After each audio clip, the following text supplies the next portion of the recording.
Hello, good morning, जोहार। मैं राजू और आप देख रहे हैं 24 झारखंड न्यूज। चलिए जानते हैं झारखंड की आज की 25 मुख्य बड़ी खबरों को। झारखंड शिक्षक नियुक्ति में बड़ा बदलाव, अब जेटेट पास अभ्यर्थियों को बदलनी होगी अपनी भाषा। राज्य में झारखंड कर्मचारी चयन आयोग की ओर से 26,000 सहायक आचार्य शिक्षक नियुक्ति के लिए प्रक्रिया शुरू कर दी गई है। शिक्षक नियुक्ति को लेकर वर्ष 2013 व 2016 में झारखंड में शिक्षक पात्रता परीक्षा टेट हुई थी। इन परीक्षाओं की जिलावार जनजातीय व क्षेत्रीय भाषा का विकल्प विद्यार्थियों को दिया गया था। इसके आधार पर विद्यार्थी किसी एक भाषा से जनजातीय व क्षेत्रीय भाषा से परीक्षा में शामिल हो सकते थे। झारखंड शिक्षक पात्रता परीक्षा में जिन भाषाओं का विकल्प दिया गया था उनमें से 8 भाषा इस बार शिक्षक नियुक्ति परीक्षा में शामिल नहीं है। झारखंड शिक्षक पात्रता परीक्षा में शामिल जिन 8 भाषाओं को शिक्षक नियुक्ति में शामिल नहीं किया गया है उनमें महगी, अंगिका, भोजपुरी, मालतो, बिरहोरी, असुर, भूमिज भाषा शामिल है। अब इन भाषाओं से जेटेट पास अभ्यर्थियों को अपनी भाषा बदलनी होगी। भाषा बदलाव का विकल्प नहीं मिलने पर उक्त अभ्यर्थी नियुक्ति प्रक्रिया में शामिल नहीं हो पाएंगे। लेकिन इन 7 भाषाओं के अभ्यर्थियों को लेकर जारी विज्ञापन में कुछ भी स्पष्ट नहीं है। झारखंड शिक्षक पात्रता परीक्षा सफल अभ्यर्थी संघ के अध्यक्ष परिमल कुमार ने बताया कि वे गोड्डा जिला के रहने वाले हैं। शिक्षक पात्रता परीक्षा में अंगिका उनकी क्षेत्रीय भाषा थी। अब अंगिका भाषा नियुक्ति परीक्षा में शामिल नहीं है। ऐसे में वह किस आधार पर आवेदन जमा करेंगे, इनकी जानकारी नहीं दी गई है। शिक्षक नियुक्ति परीक्षा में कुल 15 भाषा की परीक्षा होगी। इनमें हिंदी, अंग्रेजी, उर्दू, संथाली, बांग्ला, मुंडारी हो, खड़िया, कुड़ुक, कुरमाली, खोरठा, नागपुरी, पंच परगनिया, उड़िया व संस्कृत शामिल है। वाराणसी कोलकाता वाया रांची एक्सप्रेसवे को मिला एनएच का दर्जा, कंस्ट्रक्शन के लिए क्लियरेंस मिलने में होगी आसानी। रांची से होकर गुजरने वाली काशी कोलकाता एक्सप्रेसवे को एनएच का दर्जा मिल गया है। यह एक्सप्रेसवे एनएच 319B के नाम से जाना जाएगा। केंद्रीय सड़क परिवहन एवं राजमार्ग मंत्रालय ने इसकी अधिसूचना जारी कर दी है। एनएच की दर्जा मिलते हैं इस एक्सप्रेसवे के निर्माण की सभी बाधाएं भी दूर हो गई है। यह एक्सप्रेसवे झारखंड को बिहार, यूपी और पश्चिम बंगाल से जोड़ेगा। यात्रा का समय भी काफी कम हो जाएगा। करीब 610 किलोमीटर लंबा यह एक्सप्रेसवे झारखंड की सीमा में 203 किलोमीटर का होगा। इस हिस्से को 6 खंड में विभाजित करके बनाया जाएगा। इस एक्सप्रेसवे के झारखंड की सीमा में निर्माण के लिए एजेंसियों का चयन किया जा चुका है। झारखंड में इस एक्सप्रेसवे के 203 किलोमीटर हिस्से को बनाने में 8,000 करोड़ की लागत आंकी गई है। यूटिलिटी, शिफ्टिंग और अधिग्रहण एवं मुआवजे को शामिल कर कुल लागत 10,000 करोड़ रुपए आएगी। नर्सिंग में दाखिले पर लगी रोक हाईकोर्ट ने हटाई। झारखंड सरकार की अधिसूचना में किया बदलाव। झारखंड में एएनएम, जीएनएम, बीएससी नर्सिंग में दाखिले पर लगी रोक हाईकोर्ट ने हटा ली है। कोर्ट ने स्वास्थ्य विभाग को नामांकन का संशोधित विज्ञापन जारी कर जल्द नामांकन प्रक्रिया पूरी करने का निर्देश दिया है। जस्टिस आर मुखोपाध्याय की अदालत ने सरकार के शपथ पत्र के आलोक में नामांकन के लिए जारी विज्ञापन से रोक हटाई है। सरकार की ओर से शपथ पत्र दाखिल कर बताया गया कि नामांकन के लिए पूर्व में जारी विज्ञापन में सिर्फ झारखंड के निवासियों के आवेदन की अनिवार्यता को विलोपित करते हुए भारत के नागरिक आवेदन दे सकते हैं। इस पर अदालत ने संशोधित विज्ञापन जारी कर नामांकन के लिए परीक्षा लेकर प्रक्रिया जल्द पूरी करने का निर्देश दिया है। बता दें कि बीते 3 जून को अदालत ने विज्ञापन पर रोक लगाते हुए सरकार को जवाब दाखिल करने का निर्देश दिया गया था। सरकार ने शपथ पत्र दाखिल कर विज्ञापन में बदलाव करने की बात कही। इसके बाद अदालत ने रोक हटाते हुए संशोधित विज्ञापन जारी करने का निर्देश दिया है। सीएम हेमंत सोरेन ने कहा, हुनर है तो रोजगार की कमी नहीं, बनाएंगे कौशल झारखंड। मुख्यमंत्री हेमंत सोरेन ने कहा कि आज के समय में जिसके पास हुनर है उसके पास रोजगार की कमी नहीं है। उन्होंने युवाओं से हुनरमंद बनने की अपील की है। सीएम ने केंद्र पर निशाना साधते हुए कहा कि केंद्र सरकार नौकरियां खत्म कर रही है, फौज में बदलाव कर दिया है, बैंकों को मर्ज कर दिया है, रेलवे को प्राइवेटाइज कर दिया है। इन क्षेत्रों में ज्यादा नौकरी होती थी, बड़े पैमाने पर अब केंद्र ने नौकरी बंद कर दी है। इसलिए युवा हुनरमंद बने ताकि प्राइवेट सेक्टर में भी नौकरी मिल सके। सीएम ने यह बात शनिवार को आर्यभट्ट सभागार में आयोजित मुख्यमंत्री सारथी योजना निःशुल्क कौशल प्रशिक्षण कार्यक्रम के उद्घाटन के दौरान कही। सीएम ने 80 प्रखंडों में कौशल विकास केंद्र यानी block level institute for rural exhibition Birsa योजना का शुभारंभ किया। साथ ही रोजगार प्रोत्साहन भत्ता व परिवहन भत्ता की शुरुआत की। आगे बढ़ने से पहले अगर अभी तक आपने इस चैनल को सब्सक्राइब नहीं किया तो प्लीज सब्सक्राइब कर ले, जिससे आपको झारखंड की हर छोटी से बड़ी खबर की अपडेट आप तक पहुंचता रहे। स्वास्थ्य मंत्री बन्ना गुप्ता ने कहा, 5 साल से परफॉर्मेंस नहीं देने वाले अस्पतालों और लापरवाह डॉक्टरों पर होगी कार्रवाई। झारखंड में स्वास्थ्य व्यवस्था को दुरुस्त करने के प्रति सरकार संवेदनशील और गंभीर है। झारखंड कैसे स्वस्थ और समृद्ध बने, इसके लिए सरकार लगातार प्रयास कर रही है। अब खराब परफॉर्मेंस वाले वैसे सरकारी अस्पताल जो 5 सालों से स्वास्थ्य सेवाएं नहीं दे रही है, उन अस्पतालों को चिन्हित कर वहां की सेवाएं को दुरुस्त किया जाएगा। वहीं जो लापरवाह कर्मी व चिकित्सक हैं, उन पर कार्रवाई होगी।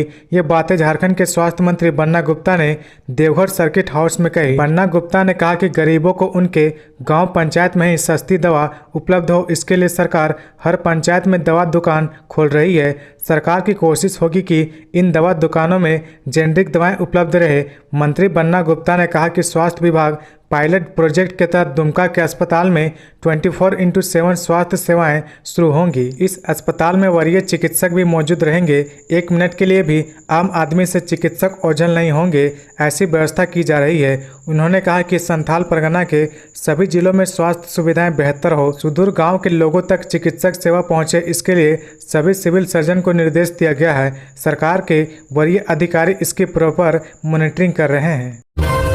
मणिपुर की घटना पर झारखंड में तीखी प्रतिक्रिया, संगठनों ने बनाई मानव श्रृंखला, कांग्रेस ने की प्रेस कॉन्फ्रेंस। मणिपुर में 2 आदिवासी महिलाओं के साथ दुष्कर्म के बाद उनको निर्वस्त्र कर घुमाने और उन्हें प्रताड़ित किए जाने की घटना का झारखंड में भी जोरदार विरोध हो रहा है। सामाजिक संगठनों से लेकर राजनीतिक दल तक ने इस पर तीखी प्रतिक्रिया दी है। रविवार को सामाजिक संगठनों ने मणिपुर की पीड़ित महिलाओं को न्याय दिलाने के लिए मानव श्रृंखला बनाई, तो कांग्रेस की महिला सांसदों और विधायकों ने सभी प्रमंडलों में प्रेस कॉन्फ्रेंस कर इस घटना का विरोध किया। राजधानी रांची में मेन रोड से कांटाटोली चौक तक मानव श्रृंखला बनाई गई। इसमें विभिन्न आदिवासी संगठनों के साथ साथ अन्य जाति धर्म के लोग भी शामिल थे। सभी वर्गों के सामाजिक कार्यकर्ता ने शांतिपूर्ण व लोकतांत्रिक तरीके से मणिपुर में हुई विभत्स घटना के खिलाफ अपना विरोध दर्ज कराया।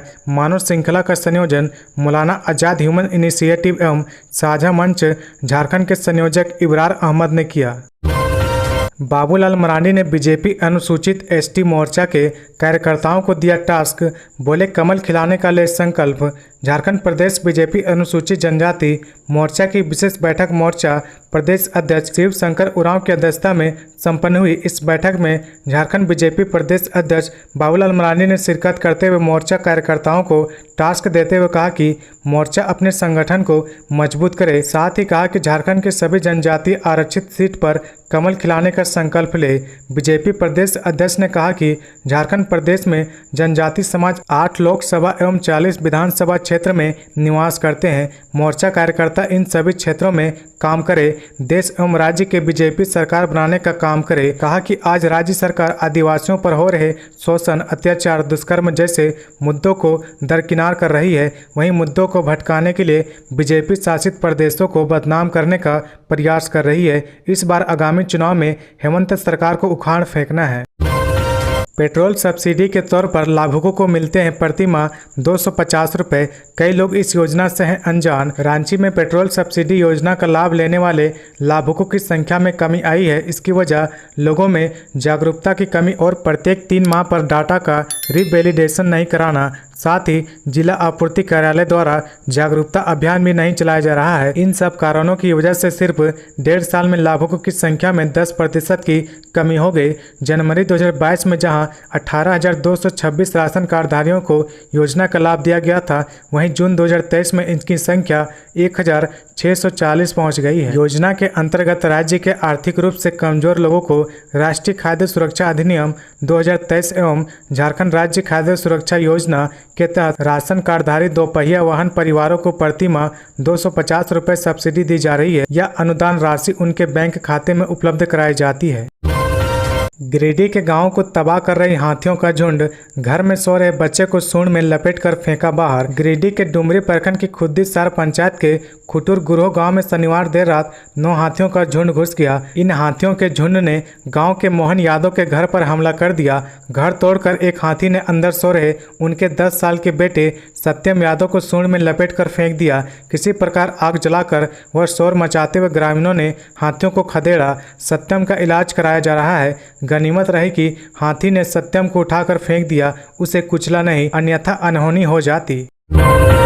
बरहेट में हेडमास्टर पर 10वीं की छात्रा से यौन शोषण का आरोप। बाबूलाल मरांडी के ट्वीट के बाद गरमाया मामला। साहिबगंज जिला अंतर्गत बरहेट थाना क्षेत्र के एक स्कूल में प्रधानाध्यापक द्वारा 10वीं कक्षा की नाबालिग छात्रा के साथ छेड़खानी का मामला प्रकाश में आया है। जानकारी के अनुसार छात्रा को प्रधानाध्यापक को शमशाद अली किसी बहाने से कक्ष में बुलाया करता था।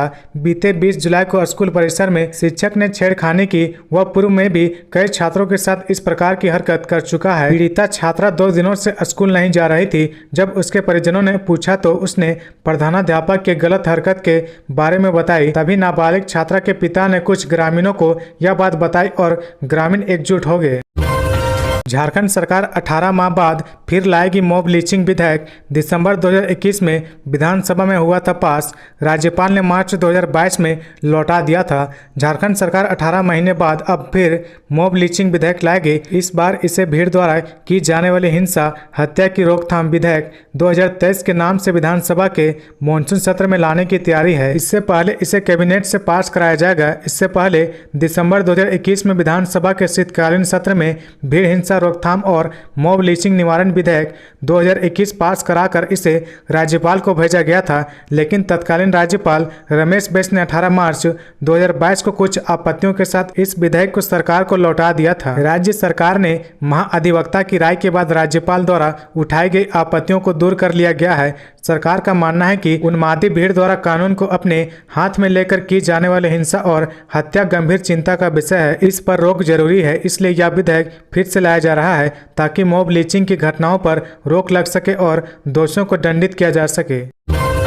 देवघर एयरपोर्ट पर 39 कछुए के साथ 3 गिरफ्तार। तस्करी की आशंका। आरोपियों ने कहा खाने के लिए ले जा रहे थे। देवघर एयरपोर्ट परिसर के मुख्य गेट के समीप सुरक्षा कर्मियों ने शनिवार को बोरे में भरे 39 कछुओं के साथ 3 लोगों को पकड़ा है। इसकी सूचना पर कुंडा थाने के एएसआई सत्येंद्र प्रसाद गश्ती दल के साथ पहुंचे, जिसके बाद सुरक्षा कर्मियों ने जब्त कछुओं और तीनों आरोपियों को उन्हें सुपुर्द कर दिया। पुलिस टीम सभी को लेकर थाने पहुंची और जानकारी वन विभाग को दी। वन विभाग की टीम के साथ डीएफओ राजकुमार शाह कुंडा थाना पहुंचे व जांच पड़ताल की। आशंका जताई जा रही कि इतनी संख्या में उक्त तीनों आरोपी तस्करी की मंशा से एयरपोर्ट के समीप किसी को कछुआ की डिलीवरी देने पहुंचे होंगे। झारखंड की परीक्षा में पेपर लीक करने वालों को 10 साल की सजा और 1 करोड़ का लगेगा जुर्माना। झारखंड सरकार लाएगी नकल विरोधी कानून। प्रतियोगी परीक्षाओं में पेपर लीक की घटनाओं और कदाचार रोकने के लिए राज्य सरकार नकल विरोधी कानून बना रही है। इसके लिए विधानसभा के मानसून सत्र में विधेयक लाने की तैयारी है। राजस्थान, गुजरात व उत्तराखंड की तर्ज पर कानून निर्माण का प्रस्ताव तैयार किया गया है। प्रस्ताव में पेपर लीक करने का दोषी पाए जाने पर 10 वर्षों का कारावास और 1 करोड़ रुपए का जुर्माना लगाकर दंडित किया जा सकता है। परीक्षाओं में नकल करने का दोषी पाए जाने पर संबंधित विद्यार्थी को भी 3 वर्ष तक के कारावास का प्रावधान किया जा रहा है। दोषी छात्र पर 1 लाख रुपए का आर्थिक दंड और अगले 2 वर्ष तक परीक्षाओं में शामिल होना प्रतिबंधित करने का दंड भी दिया जा सकता है। कैबिनेट की आगामी बैठक में इस प्रस्ताव पर मोहर लगाई जा सकती है। सीएम हेमंत सोरेन के पत्र पर बाबूलाल मरांडी का कटाक्ष। कहा महालूट की सीबीआई जांच के लिए भी लिखे पत्र। प्रदेश भाजपा अध्यक्ष बाबूलाल मरांडी ने मणिपुर घटना को लेकर मुख्यमंत्री हेमंत सोरेन की ओर से राष्ट्रपति को लिखे गए पत्र पर निशाना साधा है। उन्होंने कहा कि मुख्यमंत्री थोड़ी और हिम्मत दिखाए और अपने पापों की पोटली भी खोले। श्री मरांडी ने पूछा कि झारखंड में जो भी महालूट हुई है क्या उसकी जांच सीबीआई से कराने के लिए सीएम केंद्र सरकार को पत्र लिखेंगे। संथाल परगना में घुसपैठियों ने कब्जा कर लिया है, क्या इस संबंध में जांच के लिए सीएम केंद्र सरकार को कहेंगे। आदिवासी समाज का अस्तित्व को बचाने के लिए क्या एनआरसी का समर्थन करेंगे हेमंत सोरेन। बंगाल में भी एक महिला के साथ दरिंदगी हुई है, उस पर कंठ खोलेंगे। अभ्यास पाठ के लिए सुदूरवर्ती गांवों के स्कूलों में भेजने से बीएड प्रशिक्षु परेशान। राज्य सरकार के निर्देश पर बीएड के प्रशिक्षुओं को सुदूरवर्ती गांवों के स्कूलों में अभ्यास पाठ के लिए भेजा गया है। प्रत्येक सेमेस्टर में 1 माह के लिए प्रशिक्षु को स्कूल में जाकर पढ़ाने का प्रशिक्षण लेना अनिवार्य है। बीएड कॉलेजों को गाँव के स्कूल का आवंटन JCERT द्वारा किया जा रहा है। इस बार बीएड कॉलेजों के प्रशिक्षु को ऐसी जगह भेजा गया है जहाँ उन्हें असुरक्षा का भय सता रहा है। खासकर लड़कियां ज्यादा परेशान है। कांके बीएड कॉलेज के प्रशिक्षुओं को तमाड़, डोरांडा कॉलेज के प्रशिक्षुओं को लापुंग, बेड़ो तथा लातेहार जिला से सटे गांव Abdul Razak memorial, BEd college के प्रशिक्षुओं को तमाड़ और मांझी के अन्य बीएड कॉलेजों के प्रशिक्षुओं को सिल्ली, तमाड़ व लोधमा के बीएड कॉलेजों के प्रशिक्षुओं को और मांझी जैसे दूर दराज के गाँवों के स्कूलों में भेज दिया गया है। मॉब लिंचिंग विधेयक के लिए इतना व्याकुल क्यों? भाजपा नेता बाबूलाल ने कहा, धर्म परिवर्तन रोकने और लव जिहाद पर लाए विधेयक। 28 जुलाई को शुरू होने जा रहे झारखंड विधानसभा के मानसून सत्र में मॉब लिंचिंग पर राज्य सरकार विधेयक ला सकती है। राज्यपाल की ओर से इस विधेयक में कई कमियां बताकर इसे वापस कर दिया गया था। खबर है कि सरकार ने इन कमियों को दूर कर लिया है। कैबिनेट की मंजूरी भी मिल चुकी है। इसी बीच पूर्व सीएम और भाजपा के प्रदेश अध्यक्ष बाबूलाल मरांडी ने इसे लेकर सरकार की मंशा पर सवाल उठाए हैं। उन्होंने साफ तौर पर कहा कि आखिर मुख्यमंत्री जी इस विधेयक के लिए इतना व्याकुल क्यों हैं। बाबूलाल मरांडी ने सीएम हेमंत सोरेन से कहा कि अगर मन में तनिक भी ईमानदारी है तो धर्म परिवर्तन रोकने के लिए भी विधेयक लाए। लव जिहाद को पूरा झारखंड विशेषकर संथाल परगना और संथाल समुदाय तबाह हो रहा है। दम है तो इस पर विधेयक लाए।